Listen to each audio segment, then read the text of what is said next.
movie fans, film fans, and also TV fans.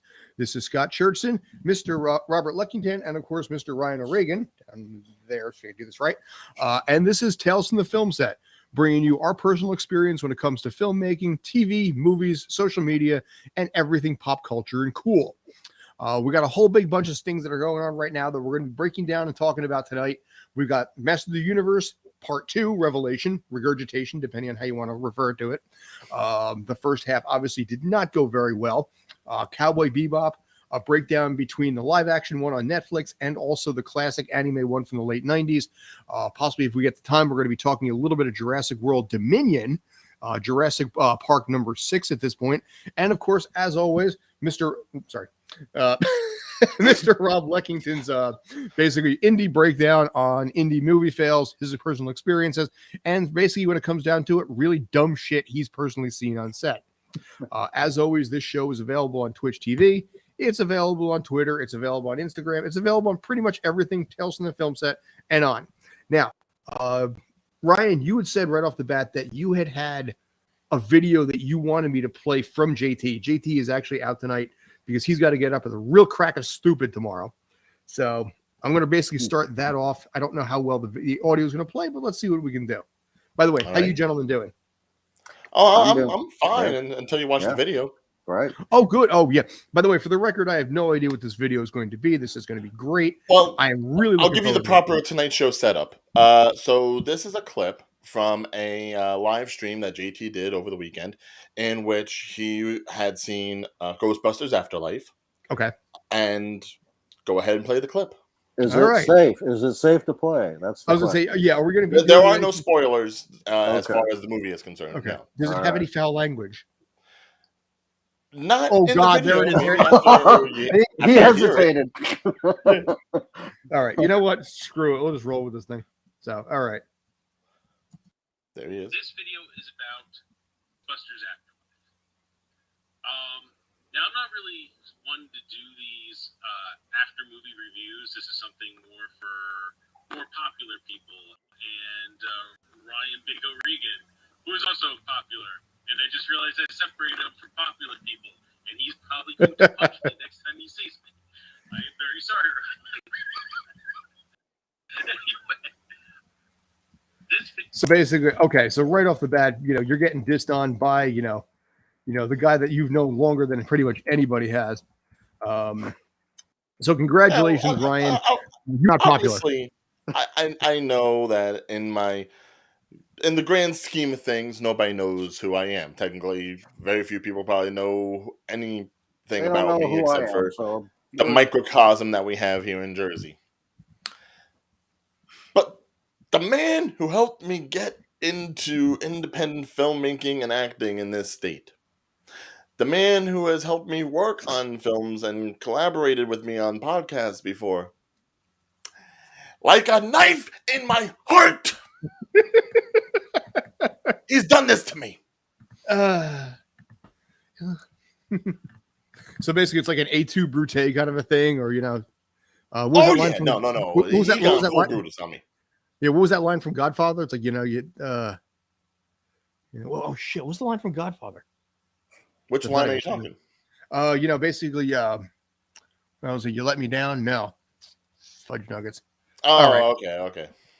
That line from that movie. Like he did the Fredo. It's like... Yeah. You're breaking my heart, Fredo. You're breaking my heart, JT. So... No, I go more Edgar Allan Poe with this. It's like, take thy bink from out thy heart and take thy form from off my door. Nice. Perfect. So basically, we'll bust his chops on this. I know that because of Simpsons. But... Okay. Yeah, so... So now we have to make it a mission. Okay. Within, let's say by next year, this time next year, November next year, 2022.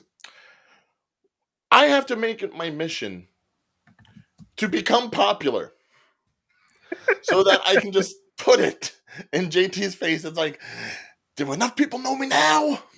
And just like, just throw like a TikTok in his face and be like, millions of viewers. Basically, you're on the red carpet there, Megan Thee Stallion's on one arm, and then you got like I don't know, pick somebody else on this, Kim Kardashian on the other, and you're like, Well, no. I wish I was If you're popular. gonna go Megan, you gotta go Cardi B. They're a pair item. Okay, all right, that'll work too. Yeah, I was I'm trying fine to with break that. it up a little bit with some, but all right. Anywho, She's good with Pepsi. I like Pepsi. that's okay, perfect. And then Pepsi or Popeyes, depending if you like it that way. Ooh, that's a meal. So yeah, we're gonna basically.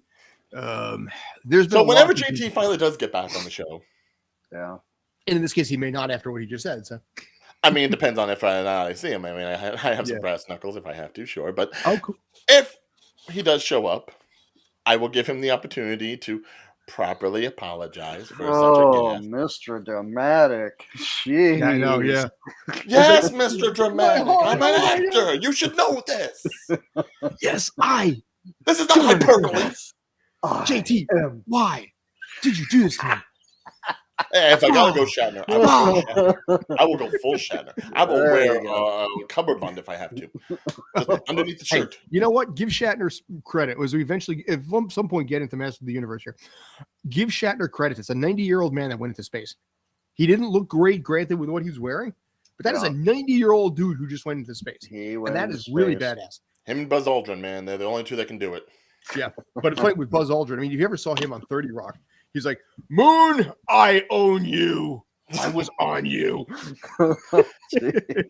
But anyway, I'm sure we'll get to Ghostbusters later because I know how much you want to talk about Masters of the Universe. Right now. My yes, let's go into that one because that dropped today. The ratings have not been spectacular. The reviews have not been spectacular. For the second half, or are we still talking just about the first half? A bit of both. I was talking more of the second half and, where it ended up going. I mean, this, by the way, I want to get your opinion on this. Do you want to make this a spoiler review or a spoiler-free review? I mean, we're live on TV, and I think anybody worth their salt can probably guess how this ends. So I don't really know if the dance number. I know, yeah. Yeah, and, I don't know if spoilers are really necessary for something like this. Yeah. All right. Well, you know what? We'll try and do as spoiler-free as possible if we can pull that off, and see how things play out in that particular regard. So what we're going to do is I want to get your thoughts first off, because you plowed through all of this before. Second half, better, worse, same as first half? Better. Okay. Like, whereas the first half seemed more in tune with like the original show where it was like a more episodic, it's like, this tale for the day as they're still going to win their thing, but each thing was like isolated in a sense. This 5 episode second arc felt like one full narrative. Like it could have easily have been a movie in itself. Okay. So in that sense, I will give it more credit that I'd say even if it was, jumpy starting off, I think it ended as well as it could have. Okay. So you did like the ending on this, and the reason I'm asking on this is because the first half was extremely divisive. A lot of fans, myself included, were agitated by the decision to do some of the things that they had done. Which I was not. Which is fair, which is fine. But when a lot of fans felt there was a large bait and switch going on because of what you saw in the posters, what you saw in the trailer, and then the final result of what you got. So a lot of fanboys were like, this is not what I'd hoped to see. This is not what I'd hoped to sign up for. And I mean, obviously the second half came in with a fair amount of trepidation by virtue of the fact that you knew how much the first half hurt you, and maybe the bar was set a little bit lower. I'm not sure. Now, Robert, just so I know, you didn't watch it like we did you? I did not. No, I did not. Okay, so then for your sake, we have to make sure not to spoil anything. Or if he doesn't care. Hey, no, I would love to keep it a spoiler-free show as well. So, I mean, Yes, we have to keep our, innocent baby boy Robert free of all Yeah, this. exactly. Bollocks. Hang on. There we go. Yeah, so basically that's the poster for, Master of the Universe, the first half anyway. So I wanted, like I said, get your thoughts. So you thought it was the second half was better? Yes, and mind you, I didn't necessarily have the trepidation that some people had. I felt like this was supposed to be a continuation of the original series, but also kind of like a finalization of the original series, which I think it really has done that. It's tied up any and all loose ends for the most part that you would have gotten from the original series. Mm.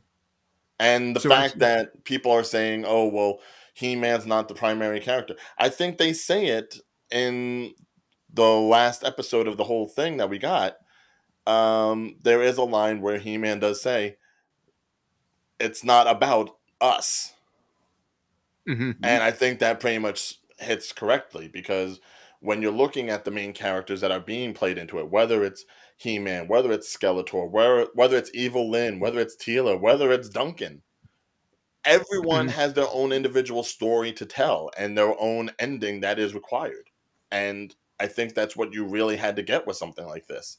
If you went ahead and Mhm. just made an updated He-Man, which technically Netflix has already done in With the a different CGI one, He-Man yeah. series, then you're going down the wrong boat.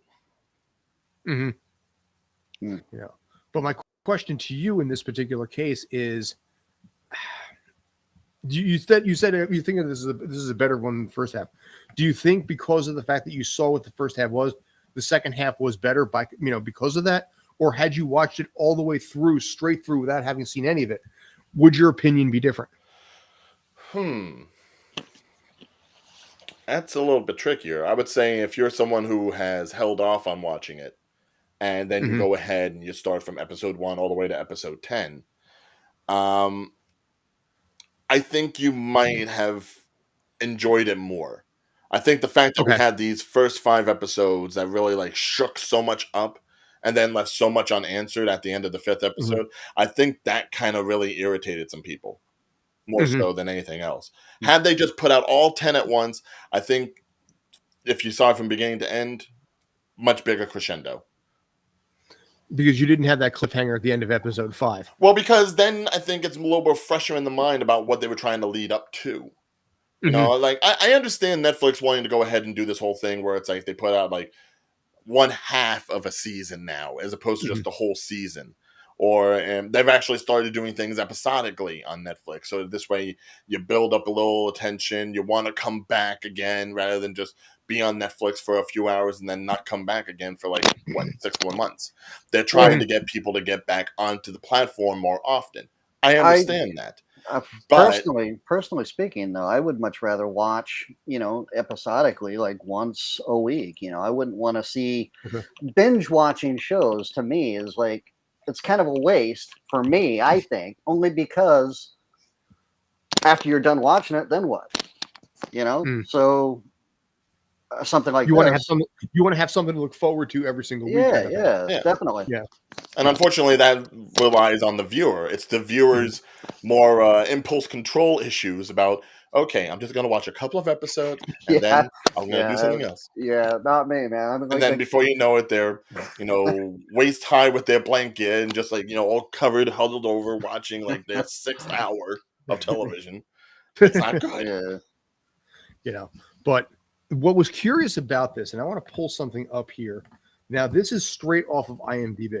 Now, if you look at a lot of the ratings that exist, Rotten Tomatoes, they've actually pulled down the audience score, so you only see the critics score for the show. Rotten Tomatoes has been known to do stuff like that. Some of the other networks and things have been able to do that as well. IMDb, I pulled this up, and this is the rating for the show right off, straight through. Where I mean, forget the top and the bottom, but I've always been interested in the demographics of things. So you've got these people right now, these fans, these people actually rated and reviewed it. If you look right here, the female part of it, which obviously this Masters of the Universe I think was probably more geared towards women than it was men with the way that they decided to go certain things. That's fine. I'm not talking one way or the other. But what I found really interesting is this part right here. 18 to 29 and also 30 to 44, 6.3 rating. Under 18, a 3.0. So if they're trying to hit the tween, that girl tween market, that is far and away the lowest rated of all of the people on IMDb who rated the series. Right, because I don't think it was really made for them. If you're talking Mhm. about Kevin Smith, he's doing something for his people. Mhm. This is to appease the fan base that, I guess partially grew up with it, but also partially are, a little bit more I guess, insightful or more with it than, say, your typical fan base audience. Mhm. And I'd like to think that if he did it like that, then he's pretty much done the best he can. It's just, I think, certain fanboys who are just diehard He-Man because we've had so much of it in the past few decades, they just can't let something go. Well, that's part of it too. You're breaking from the original and all this kind of stuff. Yeah, it But reminds me of there's like what they did with Thundercats. How there was that whole uproar about them remaking Thundercats, but with the animated remake, Thundercats Roar, that was going to premiere on Cartoon Network, it Mhm. was done in a more bouncy type style animation. It was more done Mhm. for gaffs, like how Teen Titans Go was done from Teen Titans. Mhm. People shut that down completely before even watching it, just Mhm. because you don't do that to my Thundercats. And then the same thing here. You don't do that to my He-Man, even Mhm. though it doesn't even say He-Man in the title. It says Masters of the Universe. It's But more yeah, broad. but which It's is about which is everybody. okay, except the problem is when you go back to that, that right there. If you look at that poster, you Yeah. see the poster there. You see He-Man front and center. Granted, yes, it's only Masters of the Universe. It's not He-Man itself, but Revelation, fine. But if you looked at the trailer, the one that fantastic trailer with with Bonnie Tyler doing "I Need a Hero," you see how much action and how much He-Man is centric to this. That's where I'm saying there was a bait and switch that pissed a lot of fans off because you went into this thinking, okay, I'm watching He-Man again for the first time in 20 years, and instead it's the Tila show. And again, if you'd led that way initially by showing its Tila story, you might not have had the initial response, as positively in that moment. But overall, it would have been a better series because the fans would not have, frankly, felt bait and switched.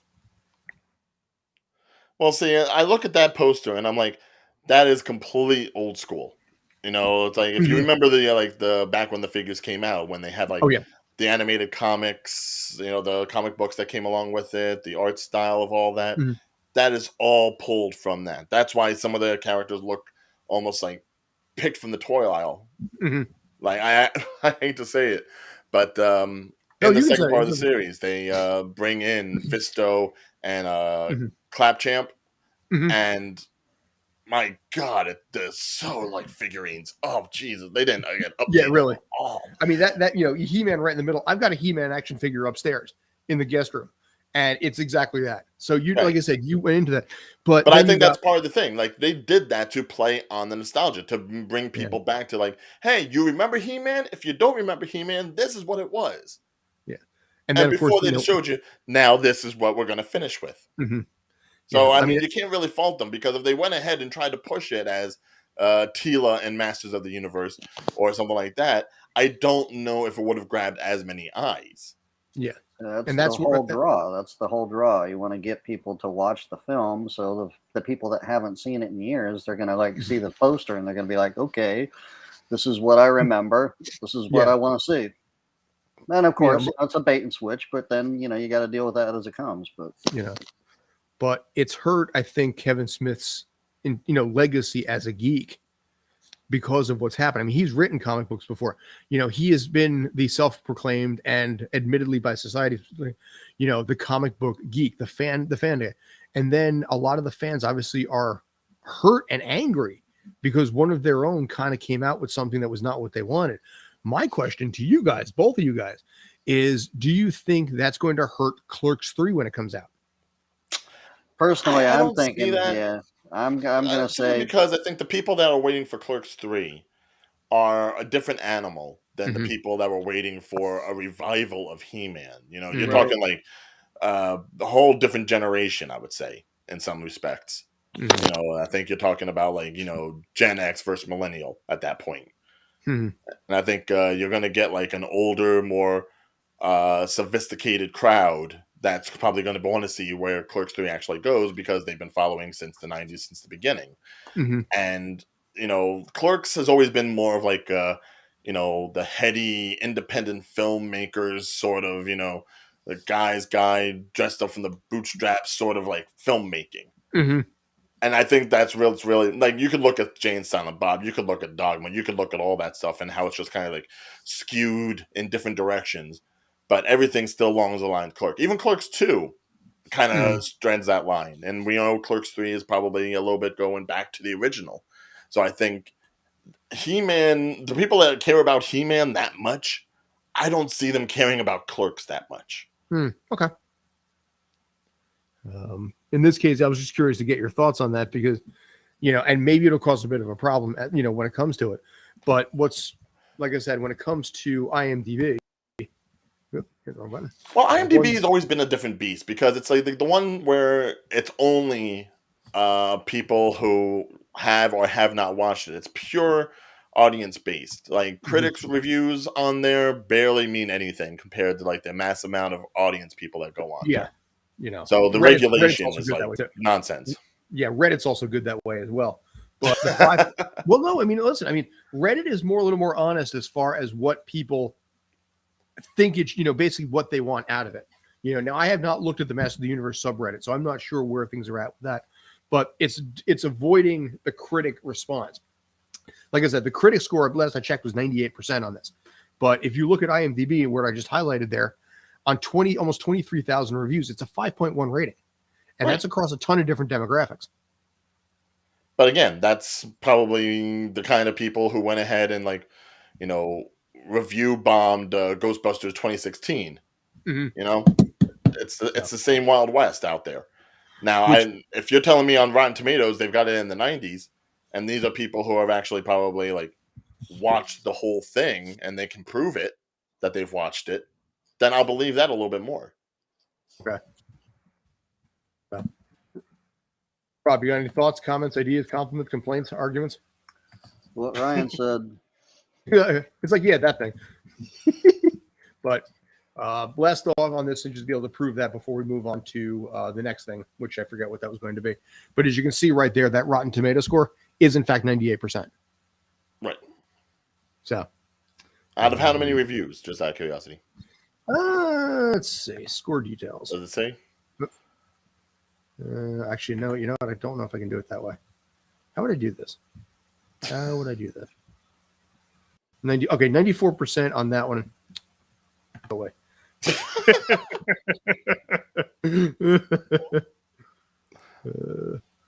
Okay, part one is 94%. Scott, your internet.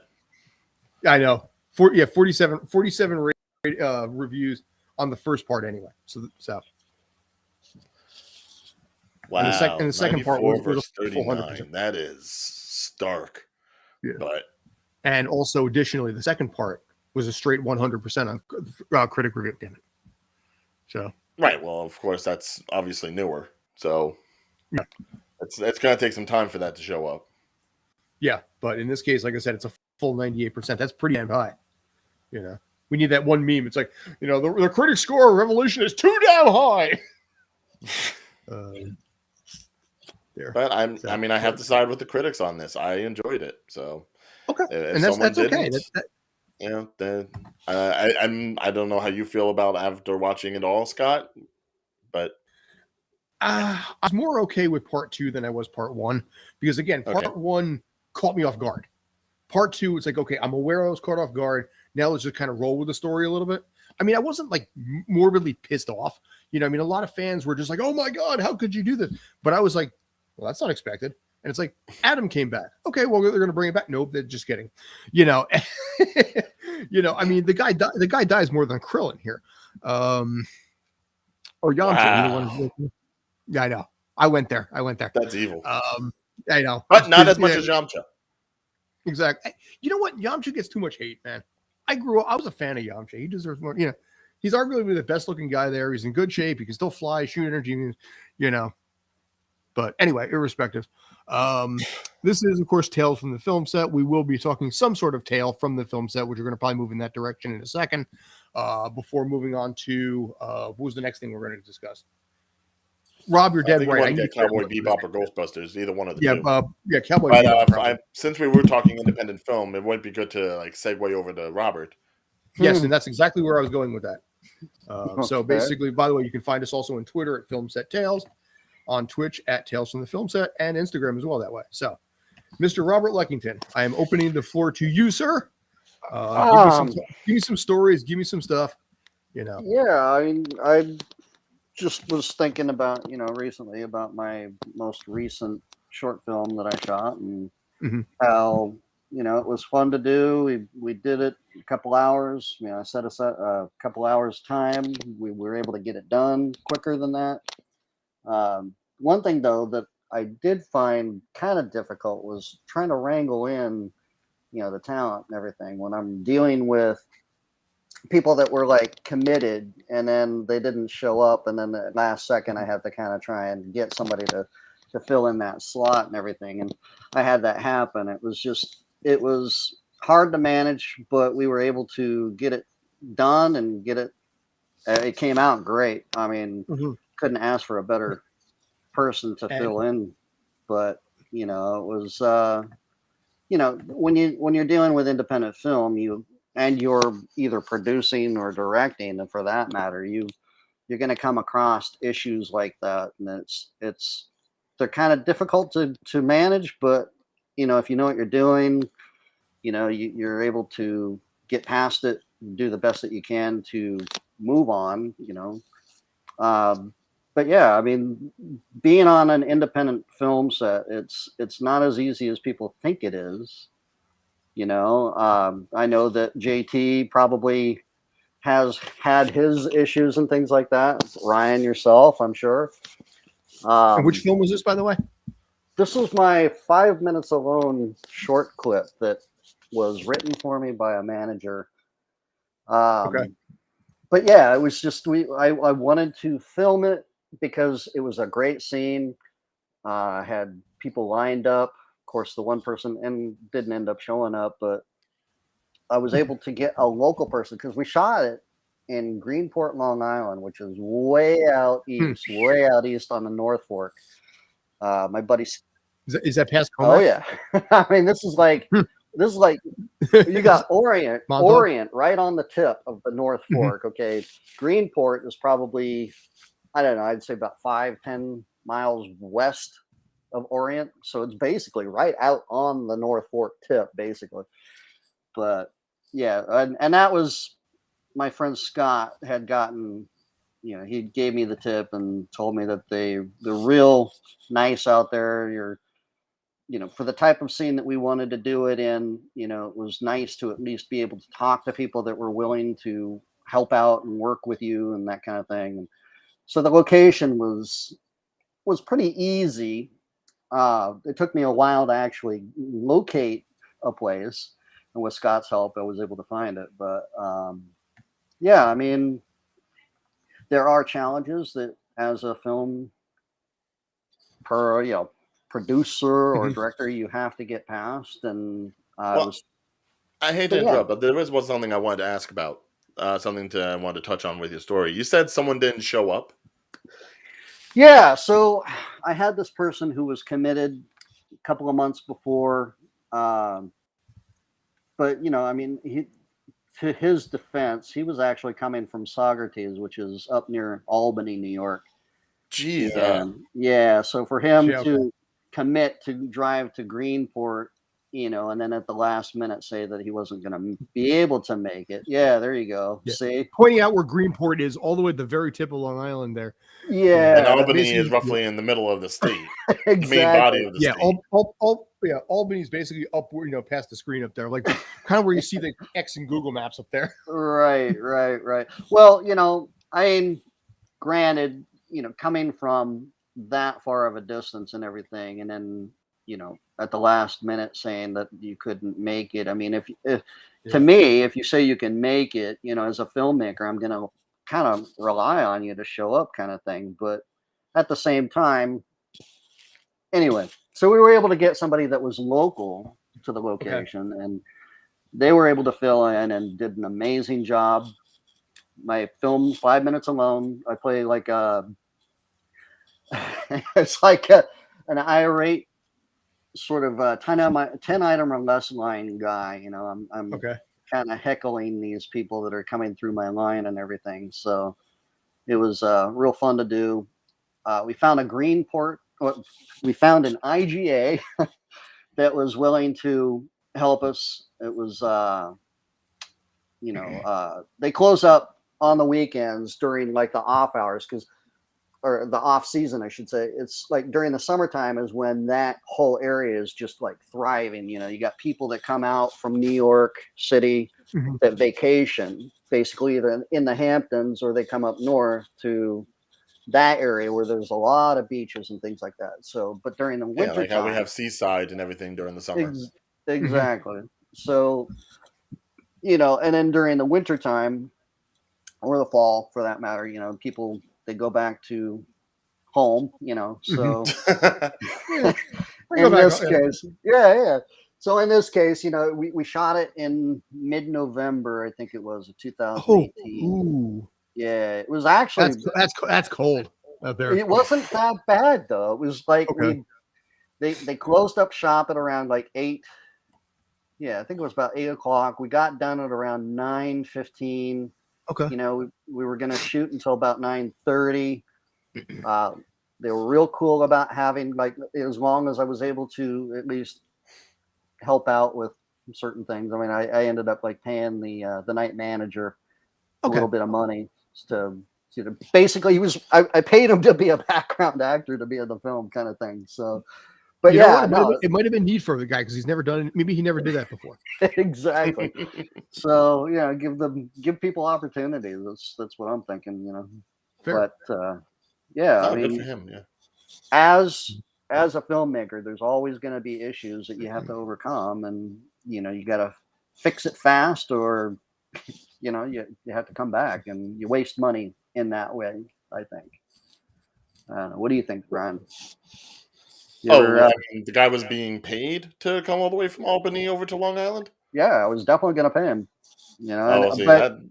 Yeah, that's a little bit more that harsh. Like if it was gonna be like an independent film, like I know independent films where it's like there is practically no budget, right, and they're pretty much getting people to go over and do it out of the goodness of their hearts because we're all just starving filmmakers and we're all just trying to make something and right, put our names on it.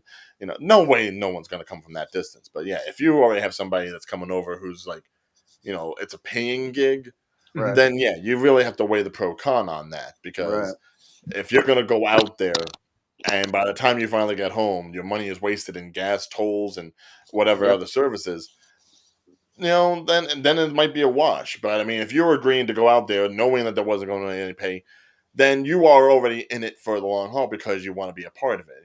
Good right. that you found a local guy because local Yeah. people usually don't get that kind of work.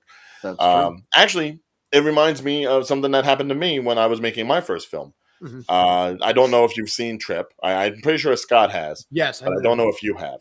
No, And the thing with that was one of the original cast members that I had lined up for it. This was back when I was doing my stand-up comedy days, so it was a fellow stand-up comic that I had asked to participate.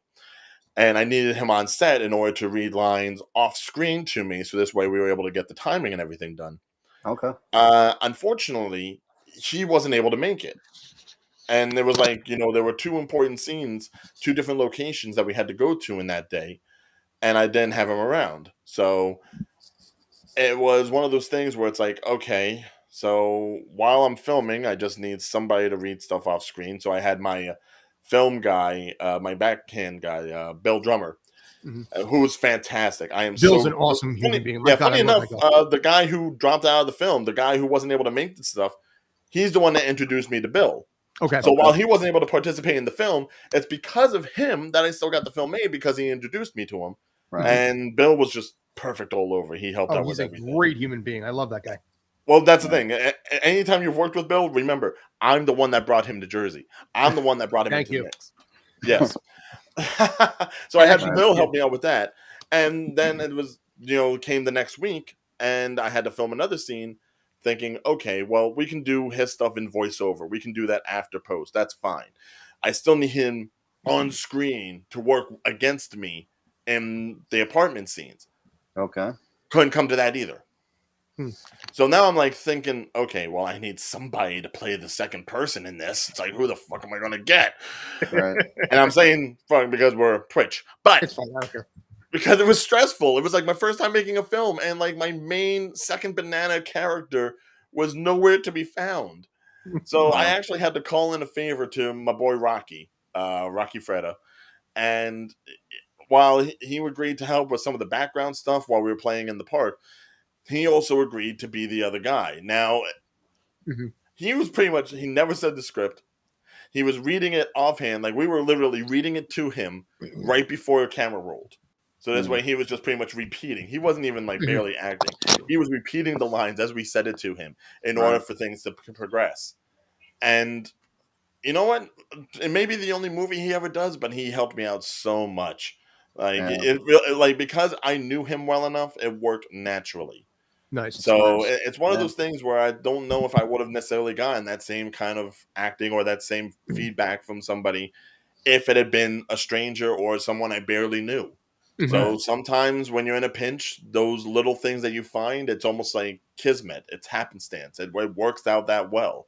Right. And yeah, we won awards. So I mean, more credit Yeah. to him. And you know what? All credit again to the Mr. Greco, who was going to be the original person. Unfortunately, I wish I could have had him in. If I ever have the money to actually make another film, I'll gladly bring him in on that. So this way, I make him feel a little bit better about the whole situation. But Right. yeah, it's fun when you have those issues, but then you're able to surmount and turn Mhm. around from them Right. and actually make something even better happen, possibly. I think that's how our short film came out, man. It came out for the better. The kid that we used, he really hadn't acted before. I can't even talk.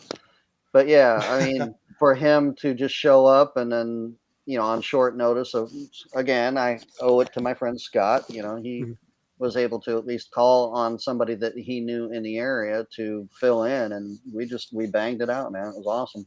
Not me, Scott. Just to clarify that. Right. It's a smarter, better. There will Scott. be a day, Scott. Don't worry. We will make something I'll happen have for I'll have my day one day. I promise I will. I'm gonna be that guy on TV at some point. Yeah. So Nice. all right. So very cool on that. Okay, moving on to the next thing is we're going to talk about a little bit. By the way, you can always find us on Instagram at Tales from the Film Set. You can find us on Facebook at Tales from the Film Set.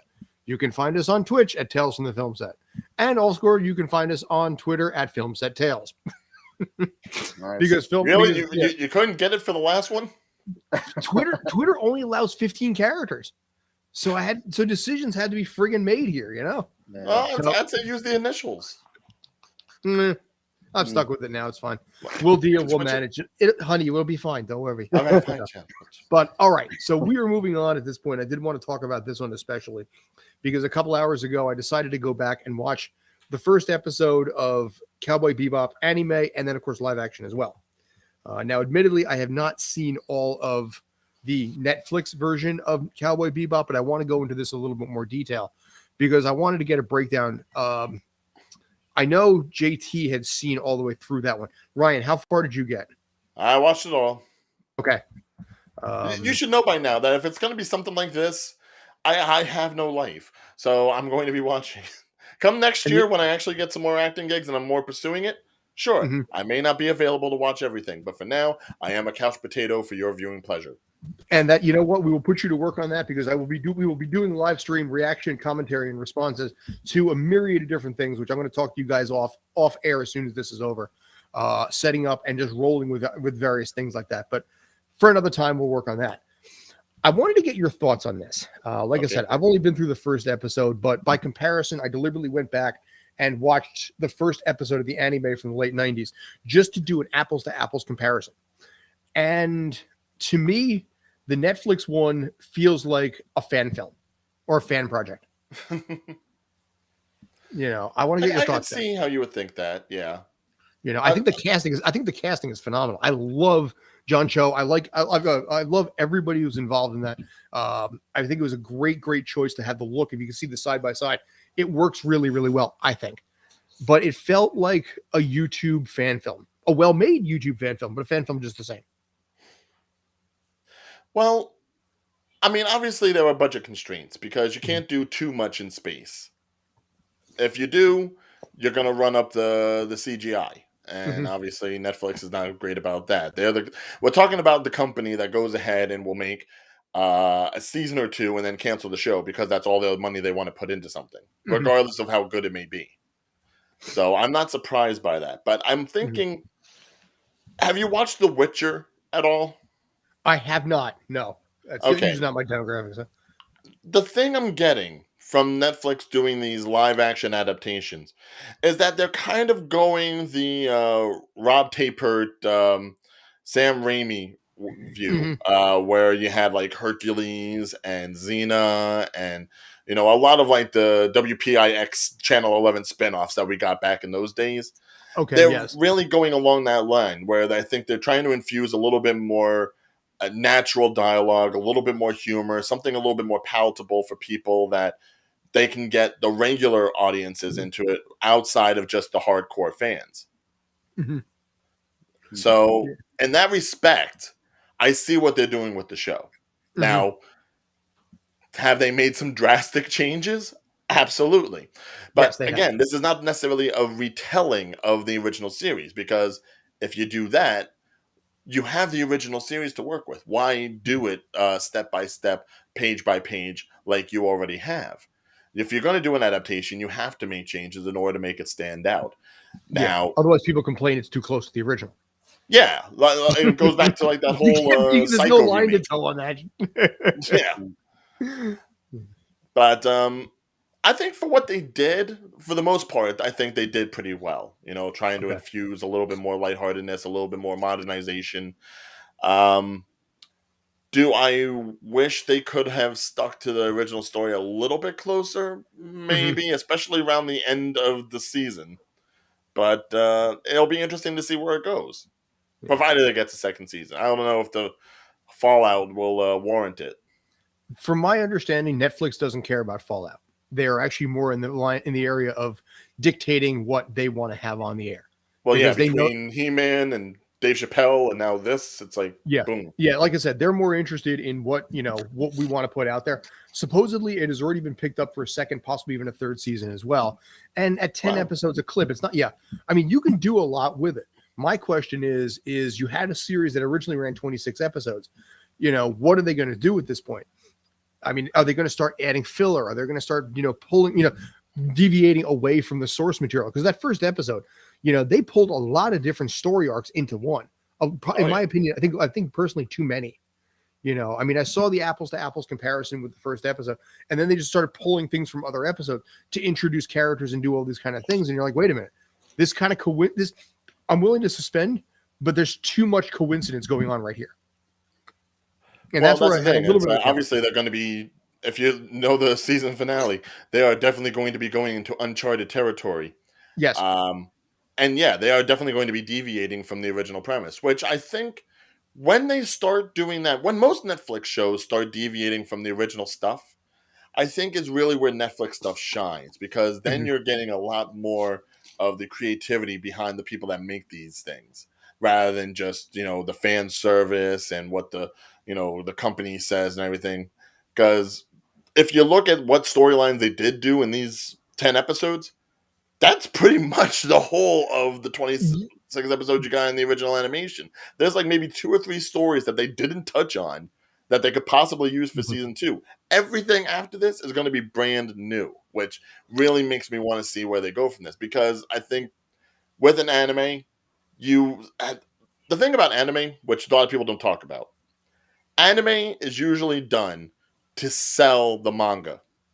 It's Mhm. never the Yeah. primary source of revenue for the people that put that out. They want to sell the magazines. They want to sell the comic books. So the manga is there, and they use the anime to sell it. Mhm.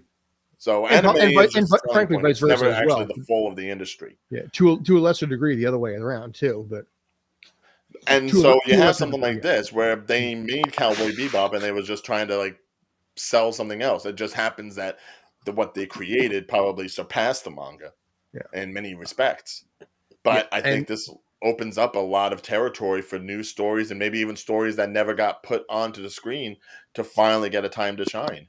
Which, more than just one movie. You're saying, right. And I yeah. think it's one of those things where it's like animation takes too damn long. So there was no way they were going to necessarily make a revival of this series, Mhm. maybe not for another 10 years. So if we can get this and we can actually get the stories that the original creators wanted to say, or maybe offsets of it, Hmm. all for it. Let's Mm. see the full vision. Now, one thing I will say that I think was a really class move on Japan's part is that they got the original cast back together to dub over the English voices. Mm-hmm. So Faye Valentine was voiced by Megumi Hayashibara, just like she was in the series. And I thought that was a really clever little move there. Yeah, I mean, this is as close to an homage as you can possibly get, fan film or not. They're definitely taking everything seriously. Definitely one of the better, I'll just say, animation to live action across the board. You know, I mean, you have a lot of things that move from animation to live action that have not succeeded. Avatar is a great example there. But in that, from not just saying Japan, but from a broad spectrum of animation to live action, this is far and away one of the better ones. Is it Rurouni Kenshin? No. You know, is it Death Note? No. You know, it's, you know, so I'm enjoying it from that perspective, but there's a couple things I wish it was not as heavy on. This is going to sound campy a little bit, but I'm not big on the F-bombs. You know, I mean, that's a Netflix thing. I get that, but I think it declasses the show a little bit because of the original series. My take. No, the one thing that kills me most out of any of this, how is it they're still wearing the same clothes every episode? You have the opportunity to actually blow up their style a little bit, and still Spice Beagle is in the same damn blue suit. Like, that's the only thing he wears. That is not something that happens in reality. Give the man some more clothing. Alicia Cuthbert talked about this on 24, because they obviously 24 hours, they wear the same wardrobe pretty much the entire season. And she's like, I feel like Lisa Simpson right now. You know, but so far, like I said, it's not bad. You know, it's better. Like I said, it's better than some of the animation to live action that I've seen. You're right. I think if it goes for second season, as they've talked about, it will be an improve. You know, there's a lot that they can delve into in something like this, and I think it'll get its own fan base. I think it's a 6.6 rating on IMDb right now, which obviously is a far cry better than Masters of the Universe or a lot of the animation to live action we've seen in the past. Avatar: Last Airbender. Well, I think that's always the issue when you're going ahead and you're remaking something that is like beloved. We've seen it with Disney plenty of times. Whenever you take a story that in its original version is already beloved and time honored, and then you go ahead and try to do something live action and updated and different, there will always be blowback. There will always be comparison, and it will always, almost for the most part, never live up to the original. Now, my question on this is Netflix is also opening up, you know, all of this stuff in Japan and being like, what can we take? What can we grab? You know, One Piece is coming. Yu Hakusho's coming. Rurouni Kenshin wouldn't surprise me. Well, they've done enough live action Rurouni Kenshin movies.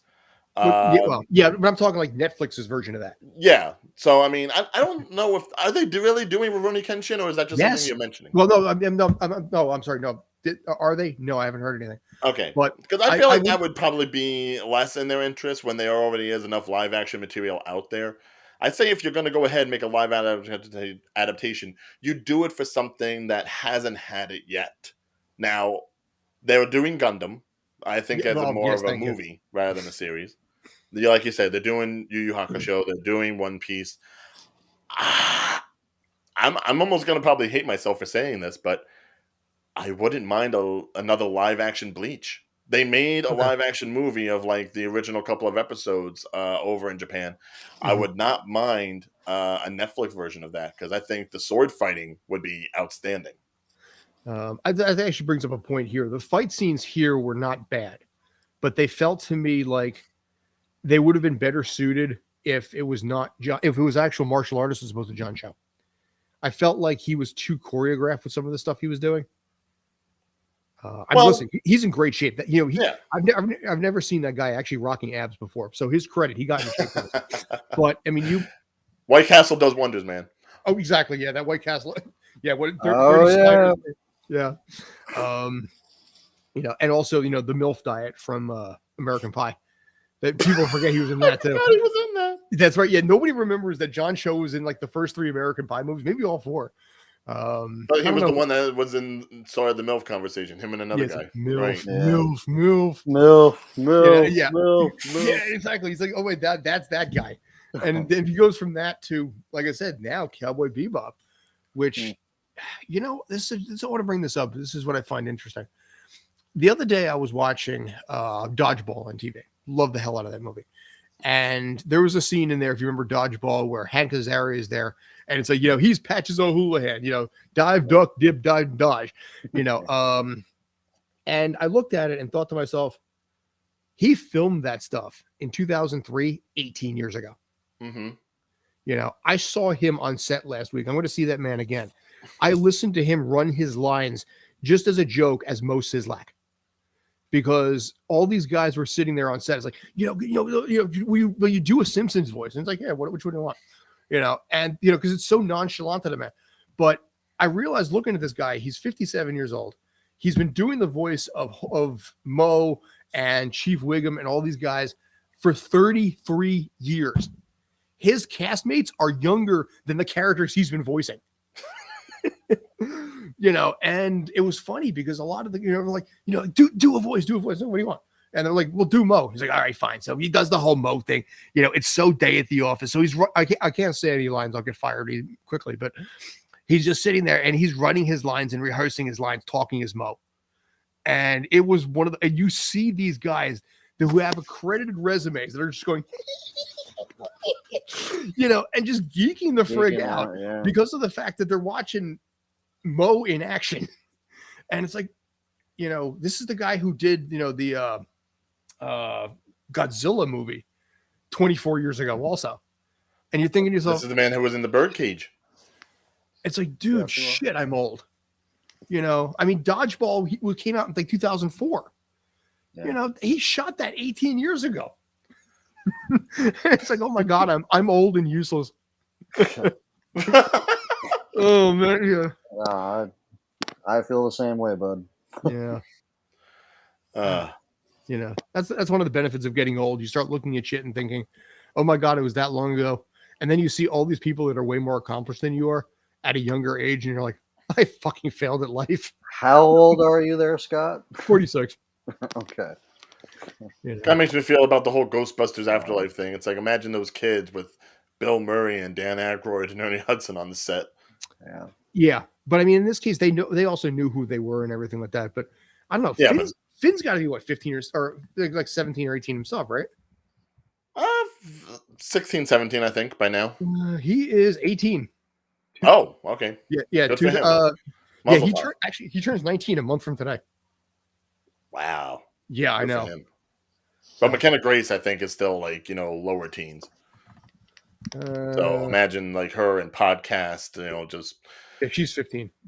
Yeah. Who's the kid that plays? I've been calling him podcast all weekend. What is this guy's name? I feel terrible because the character, I don't want the character to necessarily overshadow the kid, but he was just so good. Hold on. You're talking in Afterlife? Yeah. No, not Ghostbusters. Not stupid IMDb. Why do we rely on this site? Well, Logan Kim. Logan Kim. Okay. There you go. That's right. Yeah. Logan Kim was my favorite. Well, yeah. Yeah. See, did you see how old he is? Oh, I can only imagine he's like. It doesn't 14. say. He's 14. Yeah. He was born in two. I think by a certain age they're not going to put it on IMDb just for safety reasons. Yeah, but I found it on like Superstar Bio and Celebs Week. He actually has the same birthday as both of my parents. A few years apart, though, just a couple. God damn, Scott, you could be a stalker if you wanted to be. Dude, it's the internet. Everything's on the freaking internet, man. Dude, okay. Have you ever Googled yourself? And I don't mean that in a dirty way. I'm just talking in general. I have. Yeah. You find some weird crap, especially when you have the last name of Churchson. Imagine what basically kind of weird things you find under that name. Church son. Yeah. If you Google, I'll just let you know. You can do this now. You can do this later. As we talk a little Ghostbusters Afterlife, since we were talking about that next. But yes, if you Google me and then scroll down to the bottom, like a page, towards the bottom of the page, you find some stuff. There is no way I can get rid of it, and it has nothing to do with me, but it can really hurt my reputation. Father, son, House of Gucci, but I'll pray for you. Yeah. But anyway, you wanted to talk about that a little bit more, if I think, right? Yeah, that was my very poor way of segueing because we were getting off the anime topic, but talking about old and young actors. Have you guys seen it this past weekend? I have not yet. I'm a bad person. I didn't get a chance to this week. I had to cover NYCFC at Yankee Stadium and be in the vicinity of a guy who literally got shot. No joke. Okay. Fair Yeah. enough. Fair enough. Well, I know me and JT would probably talk about it, considering if you Ah, saw it from the beginning of dude, this roll, episode, roll with it. It's we fine. went and saw it. Yeah. But We at the top of the hour we mentioned the fact that that video where he threw you under the bus. yeah. But in his stead, I will try to just talk about it a little bit afterwards, because obviously And not dig there's him, and not well, dig I mean, into how him. we were talking with like He-Man and with Cowboy Bebop, there has been something of a disconnect between critics and the general audience. Mhm. And this is simply another example of that. If you look at the Rotten Tomatoes score of it, this is a movie that the critics didn't like, but the audience really, really enjoyed. And of course, I Mhm. am on the side of the audience for this one. I watched it, I enjoyed it. I knew it wasn't going to be like the original, regardless of how many nods they made to the original movies. And actually, I think there were a couple of nods to the animated series too. Mhm. But nostalgia aside, it's one of those things that played into the writing. The way this whole movie went, it played in well to the original story that was developed by Aykroyd and Ramis. I think the homage to Harold Ramis's Egon Spangler, regardless of how deep into the story it was, and especially that third act, which again Mhm. I won't spoil for you guys, but it will make you cry. If you have any kind of soul, you will cry. I heard there's a really really nice touch in there. Oh yeah, no, there is. Definitely stay to the end credits, but the right before the credits, it's just like, oh. And again, it's because I don't know what people were necessarily thinking. As far as the critics are concerned, it almost feels like their idea was this was not the Ghostbusters movie we were expecting. And I'm thinking, Mhm. the original Ghostbusters movie was a long form SNL skit with thematic horror elements. This is the reverse of that.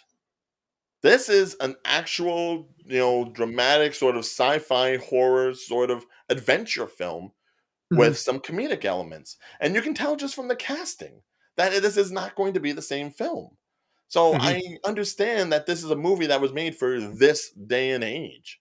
This is not people that were like the 2016 that was trying to capture lightning in a bottle for a second time the way the first movie is.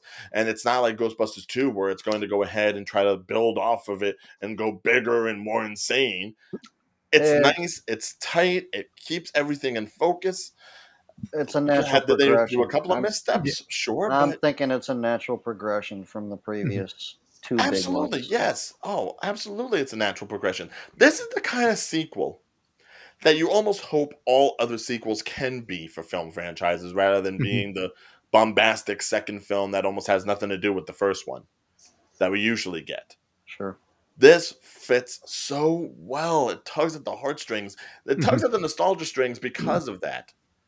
Regardless of how many Twinkies and Crunch bars you may see in the film, and the Or little Stay Puft Marshmallow Marshmallow Man, Man. which Yeah. I'll admit I want to get the Funko Pops of those, but the way it just connects everything together, it's nostalgia done in the best possible way. Mhm. It's done in a way that makes you remember the original film, but also makes you remember how you felt when you saw Mhm. the original film, and brings that into focus rather than just throwing nods at you. Hmm. And to me, this is probably like one of my top 5 films of the whole damn year. Really? Okay.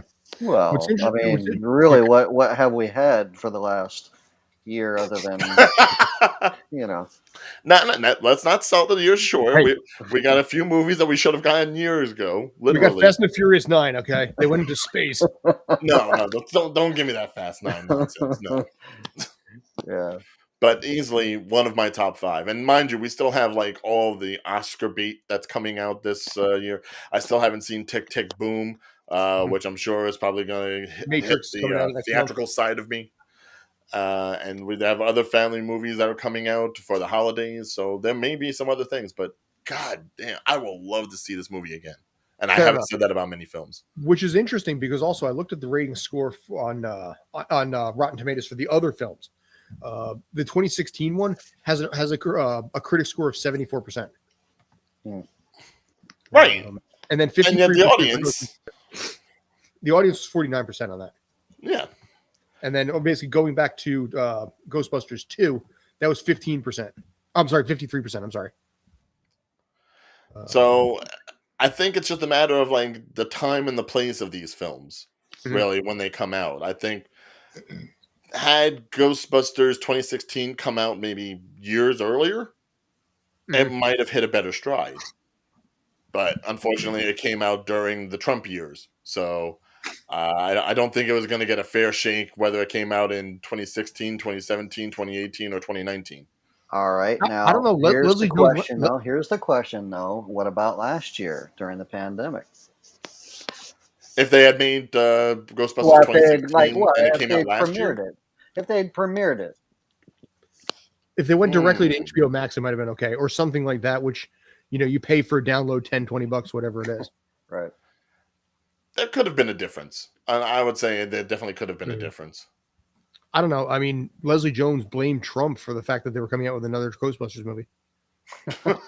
She literally went, and it's like, that's some Trump level shit right there. It's like, I didn't know that. And personally, Leslie Jones was like my favorite thing of that movie.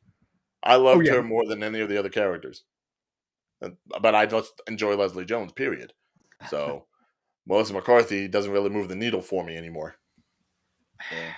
She's funny, but she's more slapstick than anything, and it just right. I get again, between her and Paul Feig, who they've collaborated with plenty of times, and the casting of all these other SNL alumni, it really did feel like they were trying to reinvent the wheel that the original crew had done, and I think that fired back on them. Well, it could have, but at the same time, it's a gamble you take with any film, really. Absolutely, sure. So, like I said, if it had not come out in that span of years, it probably would have done better. I almost guarantee it probably would have done better.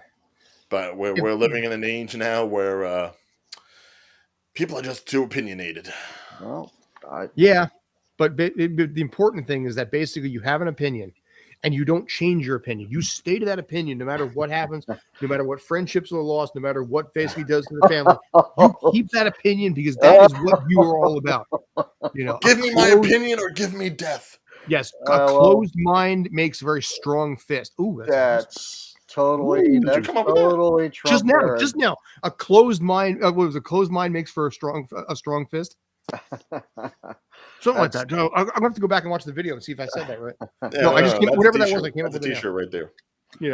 But that's, like I said, that's the big thing where everybody's so focused on my opinion is right and you're either wrong or you agree with me, and that's where I think there's so much lost potential. I can go into this all day, about the internet and what lost the potential there. I'm not going to go in that route. So, but all right, I think we are going to start wrapping this up, though, if you don't mind.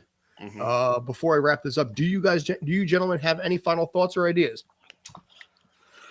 Robert, I'll defer to you first. As final thoughts, I think that I'm good. I would like to actually see the Ghostbusters film. I know that my girlfriend had mentioned something about wanting to see it as well, so we might do that together. So yeah. As far as a date movie, definitely guarantee it. Yeah. Oh yeah, definitely a date movie. I'll look into that. It's dark. It's not super dark or dramatic. It's got nostalgia. It's got the good feels in there, and I think it's a safe bet. Yeah, she and I have been talking about that. We hadn't gotten around to it because we've been dealing with some other crap. And I'm not even talking about the naughty bits in the movie. Which there are naughty bits in the movie. You do see naked Stay Puft Marshmallow people. There's a lot of there's just as much like innuendo in this film as I think the first one had. Well, the first one they actually did have the movie version, like the theatrical one, and then the one they showed the kids. But I know that's the thing. Since it's mostly a kid audience, like a kid's cast. Paul you Rudd. Wouldn't think there would be. Paul Rudd being like the epitome of Oh yeah, no, Paul Rudd, the sexiest man alive, and Carrie Coon, right. who in her own right age either can get it. I mean, that man does not age. And supposedly he just finished. He just wrapped on the latest Ant-Man movie too. It's almost like he's a ghost. Yeah, maybe he's been a ghost the entire time, and everything he sees is in red, like in what was that? Sixth Sense. Yes. Yeah. Only Alicia Silverstone knows for sure. Exactly. Yes. So, all right. So we're gonna wrap it up here. Thanks as always for tuning in. I'm Scott Churchson. Thank you always to Mr. Robert Lexington, and of course, Mr. Oh, did I do it? There we go. Okay. So you know what? Okay. right there. Thanks to Mr. Robert Luckington and of course Beaky McGuire. There you go. We'll be Classic. back I next like week. that. We'll be back next week with another Tales from the Film Set. Give us your thoughts, ideas, comments, whatever you want us to talk about. If you have, anything you want us to review, any questions, thoughts, drop them in the chat. Drop us a message also at talesfromthefilmset@gmail.com. We've got, so always quick to answer your questions there. And yeah, thanks. Have a good night and be awesome. Take care. Happy Thanksgiving to America. Thank you. Yes. Happy Thanksgiving to you.